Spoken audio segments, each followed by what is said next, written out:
Okay, I'd like to thank the organizers for the opportunity to speak here. This talk is called a Gromov-Type Compactness Theorem in G2 geometry. Everything I'm going to say is joint work with Darong Cheng and Spiro Karijanis, both of whom are at Waterloo. This talk is based on a preprint. You can see the archive number there, and the work will appear in the Asian Journal of Mathematics. Okay, so part one of this talk is going to be purely motivation, although at the end of part one we will vaguely state the main results. And the motivation for this work comes from symplectic geometry. So the idea, very roughly, is this. In symplectic geometry, you'd like to find global invariance of a symplectic manifold. And one way to do that is to choose on your symplectic manifold an almost complex structure J. And this allows you to study moduli spaces of J-holomorphic maps from a Riemann surface into your symplectic manifold. And the idea is that those moduli spaces of J-holomorphic maps will provide invariance of your symplectic manifold. Okay, now making all that precise is a very long and complicated story, but the point is that it hinges on several very fundamental geometric aspects and analytic aspects of J-holomorphic maps. So what we're going to do is review those very important geometric and analytic aspects of J-holomorphic maps. Okay, but this talk actually is about G2 geometry, which is the geometry of certain 7 manifolds. And so in part 2, what we're going to do is describe an analogy between symplectic manifolds, which of course are even-dimensional, and G2 manifolds, which are 7-dimensional. And in that analogy, the J-holomorphic maps into a symplectic manifold are analogous to what are called associative Smith maps from a 3-manifold into your G2 manifold. Okay, so in part 2, I hope to convince you that in fact this analogy is a very good one, that associative Smith maps really are analogs of J-holomorphic maps. However, I'm not going to assume any G2 geometry as background, so we're going to spend a lot of part 2 reviewing the basics of G2 geometry and all of the various definitions so that this can make sense. So if you believe in this analogy, that J-holomorphic maps are like associative Smith maps, then a natural question arises, which is, do the geometric aspects and analytic aspects of J-holomorphic maps also hold for the associative Smith maps in G2 geometry? And the point of this talk is we will show that, or we have shown that in fact, yes, that is true. So in part 3, we'll explain this more precisely, and we'll do this by putting everything in a slightly more general context. There is a notion called a general Smith map, and it turns out there's 4 classes of Smith maps, and the J-holomorphic maps form one of those classes, the associative Smith maps form another, second one of those classes, and then there's 2 others.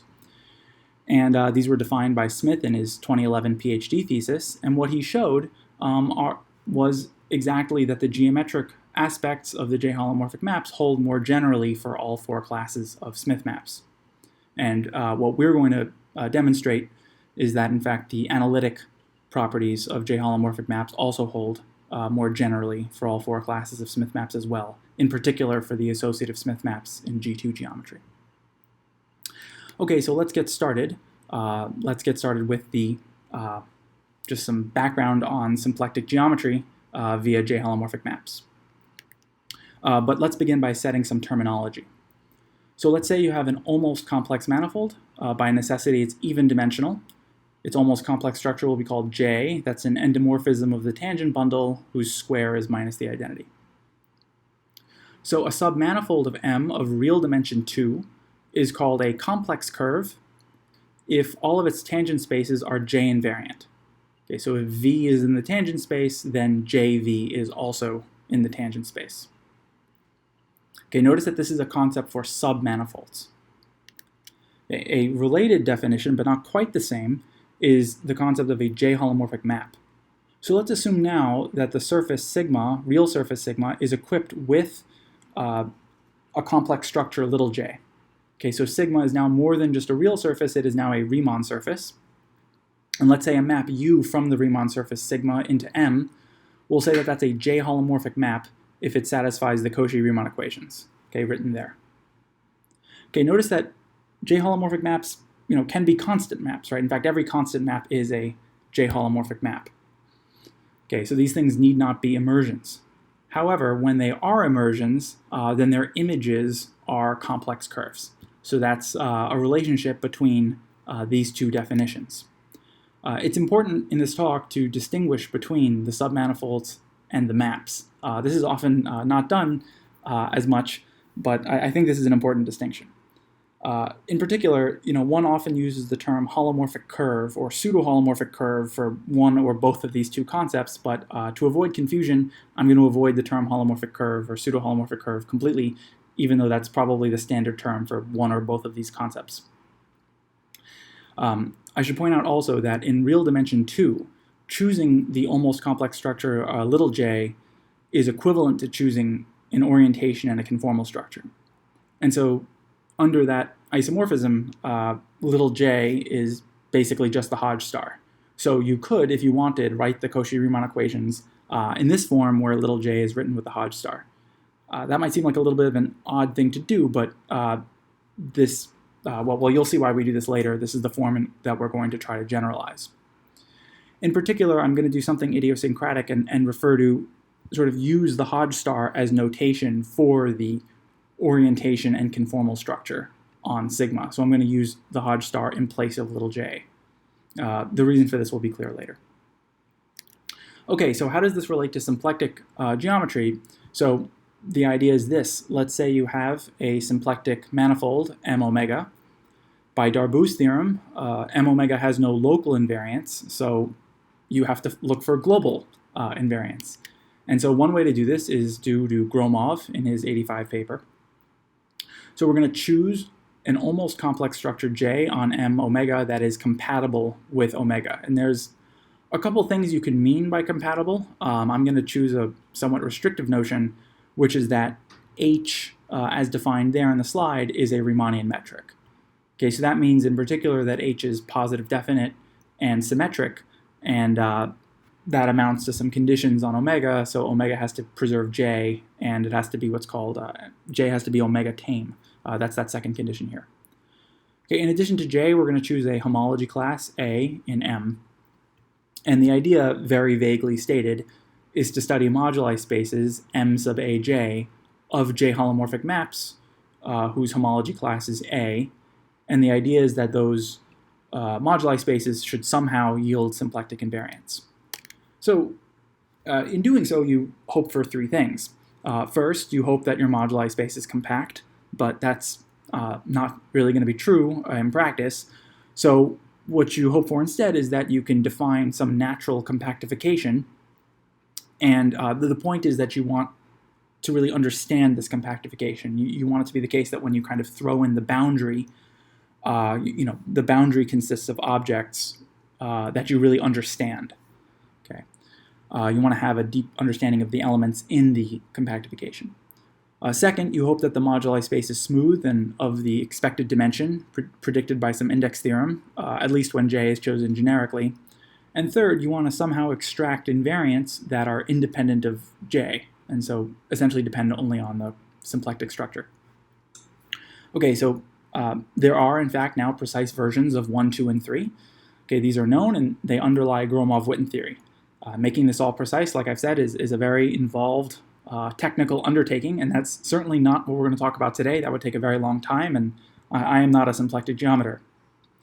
Okay, but what we are concerned with is bullet point 1, which is the, vaguely, which is the, how does one compactify the moduli space of J holomorphic maps?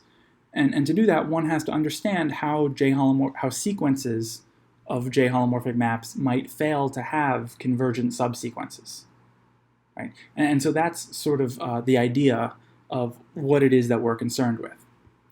Okay, so in order to make all this work, in order to make properties 1, 2, and 3 work, and especially 1, you need to know a bunch of things about J holomorphic maps. So let me review some of the basic aspects, both geometric and analytic, some of the features that J holomorphic maps satisfy. So U will always denote a map from, for now, from a Riemann surface sigma. into a symplectic manifold M with a choice of almost complex structure J. Crit of U is the set of points X in sigma for which du at X is 0. Okay, so first of all, the first property is that the Cauchy-Riemann equation is conformally invariant, right? So if U is a J-holomorphic map, then so too is U circle F, where F is an orientation-preserving conformal diffeomorphism of sigma. So we're dealing with a conformally invariant PDE. Second, every J-holomorphic map is weakly conformal. Okay, weakly conformal is basically the same thing as conformal, but remember that U need not be an immersion. So what I mean by weakly conformal is that it's an immersion. Is that U is conformal at the points at which it is an immersion. Okay. Third, if you have a J-holomorphic map, then the image of its regular set, by which I mean the complement of the critical set, the image of the regular set is a complex curve. Okay, so we've said that earlier. But what I want to emphasize is that complex curves are calibrated submanifolds. We'll review calibrated geometry later, but they are calibrated submanifolds where they are calibrated by omega, and consequently they are homologically area minimizing. Okay, so that's a very strong, minimization area. Being area minimizing is a very strong property, and implies, in particular, that U of the regular set is a minimal surface. And this is very nice because, in particular, this means that you can use minimal surface techniques to study J-holomorphic maps, and this turns out to be a good thing to do, and this has been done successfully by a bunch of folks. So here's another very interesting property having to do with the Dirichlet energy, or the 2 energy, which is, for any C1 map, 1/2 times the integral of the norm of du squared. And the property is this. There is this pointwise estimate that holds just in general for any C1 map, J-holomorphic or not. There's this estimate pointwise that says that 1/2 times the norm of du squared times the volume form is at least the pullback of omega by U. And the interesting thing is that equality holds precisely when U is a J-holomorphic map. This has a couple of consequences. So, for example, if you integrate both sides, the left-hand side, when you integrate it, is the 2 energy, and the right-hand side is topological, because omega is closed, and I guess I should have said that sigma is assumed to have no boundary. It's compact and has no boundary. So you get this very nice topological lower bound on the 2 energy for any C1 map. And moreover, equality is attained precisely by the J-holomorphic maps. So this is kind of a variational characterization of J-holomorphic maps as those maps with the least 2 energy. So in particular, J-holomorphic maps minimize the 2 energy in their homology class, and so consequently they are harmonic maps. And so you can see already why J-holomorphic maps are so natural from the point of view of geometric analysis. They are 2 energy minimizers in their homology class, and moreover their images, at least away from the critical locus, their images are area minimizers in their homology class. These are very, very beautiful properties, I think. Okay, but all of those properties can be proven essentially via linear algebra. And so I want to mention some deeper properties for which you need more sophisticated arguments. And these are what I'll call the analytic aspects of J-holomorphic maps. So one thing that's true, for example, is there is a very useful soup estimate that says that you can control the soup of du squared, the norm of du squared by the 2 energy. Moreover, there's an interior regularity result that says that any W12 J-holomorphic map, which satisfies the Cauchy-Riemann equation almost everywhere, such a map must be C infinity. There's also a well-known removable singularities result, which says that any smooth J-holomorphic map with finite 2 energy extends over isolated singularities to a J-holomorphic map. There's also an energy gap, which says that if you have a J-holomorphic map, there's some threshold epsilon 0, such depending only on the geometry of, I guess, omega and J, such that every J-holomorphic map from a 2-sphere into M with energy below that threshold must be constant. And finally, most interesting for our purposes is, or from our point of view at least, is this compactness mod bubbling result. What this says is the following. Let's say you have a sequence UK of J-holomorphic maps with bounded 2 energy, uniformly bounded 2 energy, and you can take the domains of the UKs to be some exhausting open sets that exhaust an open set omega, and we'll choose metrics on the omega k's, let's say, that converge in C infinity loc to some limit. So you have the sequence of J-holomorphic maps with bounded 2 energy, and you want to know what can you say about subsequences. Well, it turns out that after passing to a subsequence, there is this limit map called U infinity, which is J-holomorphic, and there's also a finite set of what are called bubble points, x1 through xn, such that, this sigma 3 should be a sigma 2.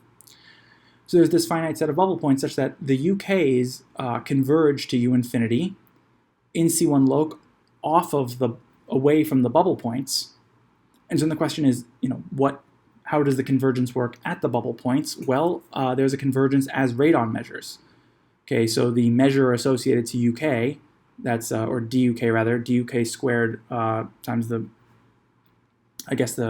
volume measure, converges to what you think it does, but plus this extra term where the terms come from this finite set. Okay, so these are Dirac delta measures, and each of these MIs have to be at least 1/2 epsilon 0, where epsilon 0 is the constant that occurs in the energy gap. Okay, so this is a sort of precise description of what is happening at the bubble points. Okay, and moreover, if it turns out that there's, let's say, a 3 energy bound or a 4 energy bound, or some p energy bound where p is strictly bigger than 2, then in fact there is no bubbling. Your set of bubble points B must be empty. Okay, so these 5 properties, it turns out, they occur not just for J-holomorphic maps, but for many problems in geometric analysis. And using these 5 properties, you can construct what are known as bubble trees. Okay, so let me review that very quickly. So let's say, again, you have a sequence of J-holomorphic maps with bounded, uniformly bounded 2 energy. Then by what I just said, the compactness mod bubbling, you know that there's some limit J-holomorphic map U infinity and a finite set of bubble points, such that UN converges to U infinity in C1 loc off of the bubble, away from the bubble points. Now let's suppose that there are in fact bubble points, because the set B could be empty, but let's suppose it's not. Then at each xi, it's possible to very carefully choose exhausting open sets omega n in the two sphere, and conformal rescalings Vni that are essentially conformal rescalings of Un. Okay, here this I subscript is just for bookkeeping. I just want this particular 2 sphere somehow associated to xi, but this I doesn't really mean anything. It's just a 2 sphere. So the point is, you can find these conformal rescalings Vni of Un, and these conformal rescalings are J-holomorphic, and they have uniformly bounded 2 energy. Okay, so you can apply compactness mod bubbling again. So once again, there exists some limit map of the VNIs, which I'm going to call a first level bubble map. These are maps from the 2 sphere into M by removable singularities. And the VNIs converge to V infinity I away from some what are called first level bubble points, some finite set. And so again, if any of these sets are non-empty, you can do this again. So you can keep iterating this, and you'll get a tree of maps known as a bubble tree. So here's an example of this. The original limit, U infinity, is called the base map. Then you have these first level bubble maps here, second level bubble maps, third level bubble maps, and so on. And you might worry that this process goes on forever, but in fact it doesn't, essentially because of the energy gap. So this is actually a very common type of construction. It occurs pretty much in any time you have a conformally invariant PDE with some conformally invariant functional, in our case the 2 energy, and you have analogs of properties, I think 2 through 5. You automatically can do this construction. So this is very general, but what's not always the case, and that's somewhat remarkable, are the following two properties, and these two properties are enjoyed, for example, by J-holomorphic maps, but also some other in some other nice problems. So one of these is called no energy loss. So if you take the limit of the two energies of your original sequence, you don't quite get the two energy of your U infinity. You're missing some energy, and it turns out that the missing energy is precisely captured by the two energies of all bubble maps put together. Okay, so there's no energy loss in the bubble tree limit, as it were.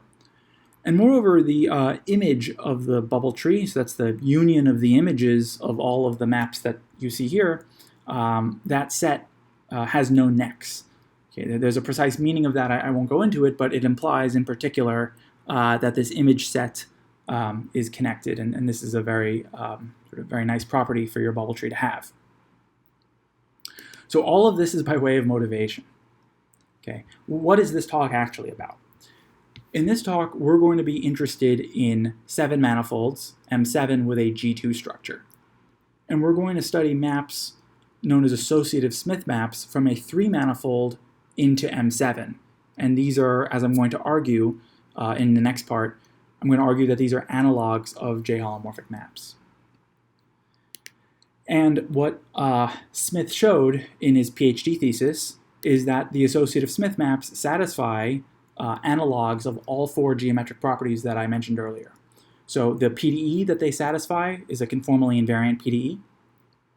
Associative Smith maps, whatever those are weakly conformal maps. Their images are, in fact, calibrated submanifolds, calibrated 3-folds of M7, at least off the critical set. And moreover, they satisfy a very beautiful p-energy minimization property. They are p-energy minimizing in their homology class, where p is 3. And in particular, that shows that they are 3 harmonic maps. Okay, so what with these wonderful geometric properties being true, one is naturally led to ask, well, how many, if any, of the analytic properties of J-holomorphic maps might also be true? And what we show in the paper is that, in fact, there are analogs of all 7 of the analytic properties.